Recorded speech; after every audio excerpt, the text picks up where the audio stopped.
Welcome to Tamil cooking channel. இன்றைக்கி நம்ம சேனலில் நெல்லிக்காய் ஜூஸ் போட போகிறோம். எப்படி பண்ணுறோன்னு பாருங்கள். இது முடிக்கெல்லாம் ரொம்ப நல்லது, முடி கொட்டாது, நல்லா கருப்பாக இருக்கும். இதில் கொஞ்சம் கருவேப்பிலையும் சேர்த்துக்கோங்க, ரொம்ப நல்லாயிருக்கும் கருங்கருன்னு முடி. நான் 4 நெல்லிக்காயை விதையை எடுத்துகிட்டு சேர்த்துருக்கேன். அடுத்து இஞ்சி ஒரு துண்டு, கொத்தமல்லி தழை சேர்த்துருக்கேன். நீங்கள் புதினாவும் கருவேப்பிலையும் சேர்த்துக்கலாம்.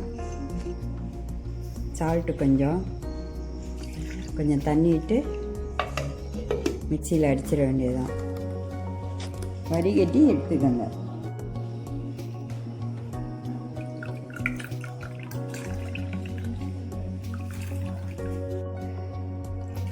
நெல்லிக்காய் ஜூஸ் ரெடி.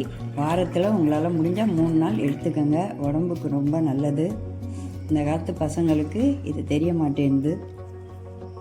தமிழ் குக்கிங் சேனலுக்கு லைக் பண்ணுங்கள், ஷேர் பண்ணுங்கள், சப்ஸ்கிரைப் பண்ணுங்கள்.